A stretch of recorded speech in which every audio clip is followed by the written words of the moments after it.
4 games on the slate tonight and 3 dudes here to talk about it. DraftKings contributors Matt Meiselman, Garion, Thorne, DK Nation's Chinmay, Vaidya. Garion, I'll start with you. Who's your go-to top price DFS player tonight? Talk to me, Goose. Yeah, I think with the status of Luka Doncic still kind of up in the air, for me, it's pretty obviously Ja Morant. I think you have to look at this as a situation where just with this game being in Minnesota, maybe it can stay relatively competitive. I know that was kind of an issue for a lot of Timberwolves games this season. They either won by 20 or lost by 20. But Morant has been able to put up some massive numbers despite really not playing what we would consider playoff minutes.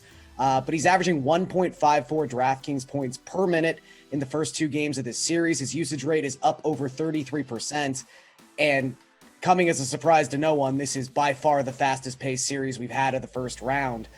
They are averaging 104.3 possessions per 48 minutes, which is 3 full possessions more than any other series. So I think you have to really exploit this game. And I think Morant, on the off chance that he is forced into a situation where he has to play 36 to 40 minutes, in that particular set of circumstances, he could be looking at like 65 or 70 DraftKings points.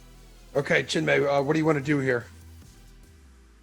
I like Morant. He's a good play, and I think he's going to have a good game. But I think you have to go with Nikola Jokic, the big man for the Denver Nuggets. He has been absolutely on fire, despite Denver really struggling. And even though those games haven't been that close, Jokic is averaging 25.5 points, 10.5 rebounds, 5 assists, 2 steals, and 1.5 blocks. And he's basically filling up every stat category that you want.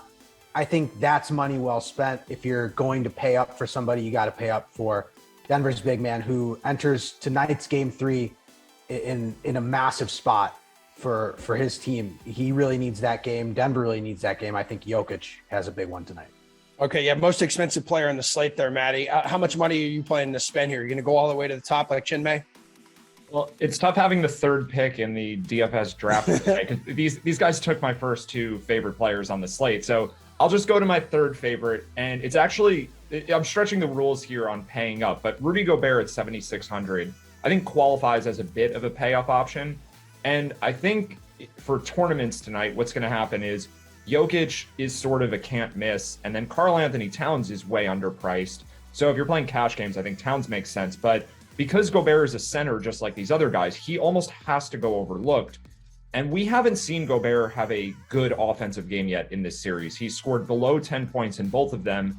Generally, Rudy Gobert is a double-double machine, and the double-double bonus is a pretty big boost to his fantasy production. So the rebounds are going to be there. He's playing big minutes. He's going to block some shots. And I think at lower ownership than the other centers, if we get 15 real points out of him, it could be a pretty massive fantasy game. So I think Gobert is a contrarian pivot off of these other centers. This is the pick I made a couple of days ago. I'm just going right back to the well. I like Rudy for tonight.